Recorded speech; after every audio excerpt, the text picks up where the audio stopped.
तर हे बघा, हे कुरकुरीत समोसे, यानंतर छान चकल्या, खुसखुशीत अशा चमचमीत पावभाजी आणि आप्पे या 5 दिवसामध्ये मी बनवून घेतलेले आहेत. तर या 5 दिवसामध्ये माझी मुलं घरी आली होती आणि त्यांना मला खाऊ घालायचं होतं करून. तर हे मी सगळं करून खाऊ घातलेलं आहे. तर मुलांना खाऊ घालण्यामध्ये वेगळाच आनंद असतो. जय गुरुमाणिक. तर माझ्या दिवसाची सुरुवात झालेली आहे आणि आज मी बनवते उसळ. कारण आज चतुर्थी आहे आणि चतुर्थीचा उपवास असतो. संध्याकाळी माझं जेवण होणार होतं, त्यामुळं अगोदर मी चतुर्थीसाठी उसळ बनवून घेतली आणि दुपारच्या वेळामध्ये या फुलवाती बनवल्या आहेत. तर संध्याकाळी स्वयंपाक करून घेऊन मोदकसुद्धा करून घेतलेत आणि मस्तपैकी इकडं आपल्या मंदिरामध्ये चतुर्थीची पूजा चालू आहे. तर अथर्वशीर्षाचे 11 पाठ आपल्या मंदिरामध्ये नेहमी चतुर्थीला होत असतात. याबद्दलचा फुल व्हिडिओ मी आपल्या चॅनलवर अपलोड केलेला आहे, तर तो तुम्ही पाहू शकता. तर या मंदिरामध्ये अशी नित्यपूजा होत असतात वेगवेगळ्या, मी नेहमी शेअर करत आलेली आहे. तर 23 सप्टेंबरपासून हा माझा चॅनल सुरू झालेला आहे आणि प्रत्येक असे ब्लॉग मी टाकत आहे पूजेचे वगैरे. तर आरती झाली आणि उशिरा मुलं आली होती. जेवण खाणं करून आम्ही आज फक्त झोपून घेतलेलं आहे. जास्तीची आवरावर काही केली नव्हती. सकाळी उठून सगळी आवरावर केली आणि आज मुलंसुद्धा पोहायला गेली होती. त्या सगळ्या पुरुष मंडळीचा अगोदर नाश्ता झाला आहे. नंतर लेकरांसाठी मी आज नाश्त्यामध्ये गुंथपांगूळ बनवले होते. आमच्याकडे गुंथपांगूळ म्हणतात याला, तुमच्याकडे काय म्हणतात, आप्पे ते काहीतरी असे वेगळे नावं प्रत्येक ठिकाणी असतात. आणि हे बोयाचं माईक मी मागवलेलं आहे, तर त्याचीच माहिती त्याला विचारून घेत होते. मग नंतर आम्ही मायलेकीने मिळून रस केला आहे. जेवणामध्ये चटणी, 2 भाज्या, वरण भात असा स्वयंपाक होता. तर आता इथून असंच आहे, एकाला एक भाजी आवडणार, एकाला दुसरी आवडणार. तर 2-4 दिवस हेच आहे. तर 2 टोपले भांडे घासू नये माझ्या नावचे इतके भांडे पुन्हा तयारच होते. आणि अचानक दुपारच्या वेळेस आमच्याकडे वातावरण असं भरून आलं होतं. आभाळ, वारं, वावदान सुरू झालं आणि लगेच 5 मिनिटामध्ये वारंसुद्धा म्हणजे पाऊससुद्धा सुरू झाला आहे.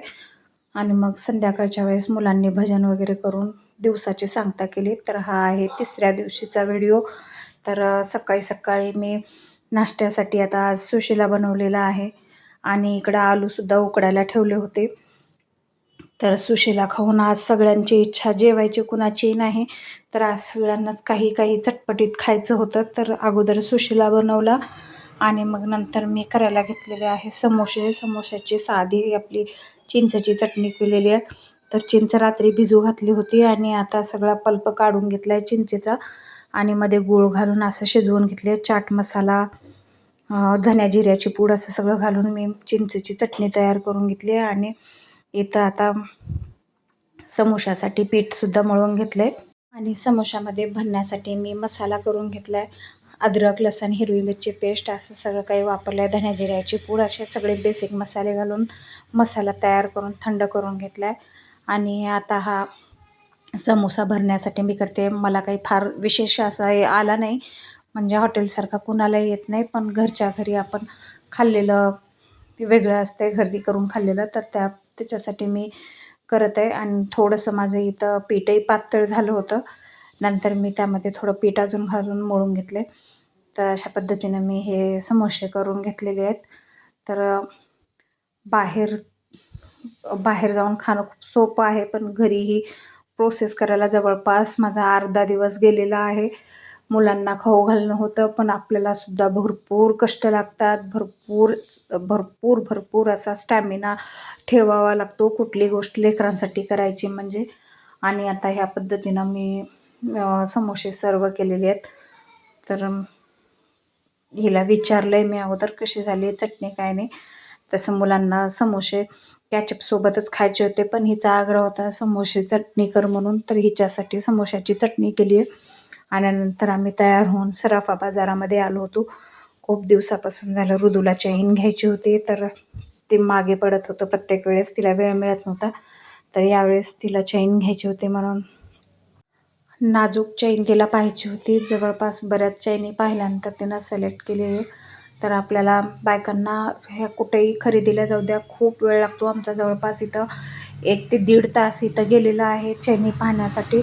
यानंतर माझीसुद्धा चैन मी देऊन टाकून नवीन चैन घेतली आहे, ती मोठी होत होती पायाला म्हणून. यानंतर आम्ही आलो आहोत मोबाईलच्या दुकानामध्ये. तर ऋतूच्या अन्नाचा मोबाईल खराब झाला होता आणि ऋतूचासुद्धा खराब झाला होता.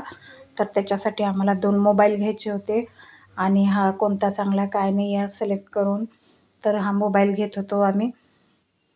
तर हा मोबाईल यांना आवडलेला आहे. मला नाव माहीत नाही त्याचं कुठलं आहे ते, आता दिसेलच तुम्हाला. तर यांनी पांढरा घेतला आणि हिनं मात्र त्याच ह्याच्यामध्ये हिरव्या कलरचा घेतलेला होता. यानंतर घरी आलो होतो तर सकाळी करून ठेवलेला माझा स्वयंपाक आज खराब झाला होता. वरण विटून गेलं होतं म्हणून टमाट्याची कोशिंबीर आणि पोळीच आम्ही सगळ्यांनी खाऊन घेतली. यानंतर सगळे भांडे आणि किचन ओटा साफ करून घेतलेला आहे मी आणि सगळं आवरूनच झोपी गेले, कारण सकाळी मला खूप दगदग होत होती काम ठेवून झोपल्यानंतर.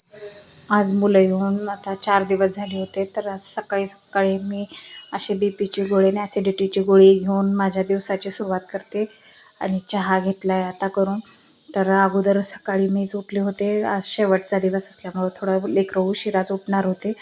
अगोदर दूध तापवून घेतलं आणि आज मुलांना पावभाजी खायची होती. तसं त्यांनी माझ्या बहिणीला फोन करून सांगितलं होतं आणि ती पावभाजी करून पाठवणार होती. पण झालं असं की माझ्या दिरांना काम असल्यामुळं त्यांना यायला उशीर होईल, त्यामुळं उशीर होत होता. त्यामुळं तिने फक्त भाज्या शिजवून मिक्सरमधून काढून पाठवून दिल्या आणि इथं आल्यानंतर मी भाजी फोडणी टाकलेली आहे. आता पावसुद्धा भाजून देणार आहे. तर आमच्या देगलूरला असे छोटे छोटे पाव भेटतात बघा. जे मोठे पाव आहेत त्याला तेवढी जास्ती छान अशी चव नाही, ते तुम्ही खाऊसुद्धा शकणार नाहीत असे पाव आहेत. तर छोटे छोटे पावच मी आणून घेतले होते. नाईलाज होता माझा, मिळतच नाहीत आमच्याकडे. तर दुपारच्या वेळेस जेवण खाणं करून आम्ही आता चकल्या करायला घेतलेल्या आहेत. सॉरी, जेवण झालं नव्हतं, फक्त पावभाजी खाल्ली होती, चुकून जेवण आलं. तर देण्यासाठी सोबत मी आता ह्या चकल्या बनवलेल्या आहेत, कारण तिथंसुद्धा 4-5 दिवस ती बाई येणार नाही स्वयंपाकाची. ती लग्नाला वगैरे कुठेतरी गेलेली आहे, त्यामुळे येणार नव्हती. म्हणून मी आता चकल्या करून दिल्यात आणि संध्याकाळी मात्र जेवायला मला वरण भात केला होता. अखेर एवढे दिवस लेकरांसोबत 4 दिवस कसे गेले कळाले पण नाहीत. हसणं, खेळणं, रात्री उशिरा झोपणं, सकाळी उशिरा उठणं, यामध्ये माझा फुल दिवस म्हणजे एंगेज राहत होते मी. तर आता मात्र लेकरं जाणार आहेत म्हणून सकाळी पहाटे लवकर उठून स्वयंपाक करून घेतलेला आहे. तर बटाट्याची भाजी, चटणी आणि पोळ्यासोबत देणार आहे मी. तर हे सगळं करून पॅकिंग वगैरे करून घेतली आणि त्यांचे वडील आले होते त्यांना भेटायला. तर आज सोमवार असतो, तुम्ही मंदिरात असतात, तर येऊन भेटून जाण्यासाठी म्हणून आले होते. तर आता लेकरं निघालेली आहेत. असं हे माझं छोटंसं जग आहे आणि या छोट्याशा जगातील माझ्या लेकरांच्या आठवणींचा व्लॉग तुम्हाला कसं वाटला नक्की कमेंट करून सांगा. माझे व्हिडिओ आवडत असतील तर लाईक करत जा, शेअर करत जा आणि चॅनलला सबस्क्राईब करत जा. भेटू अशाच नवीन व्लॉगमध्ये. तोपर्यंत सगळ्यांना जय गुरु माणिक.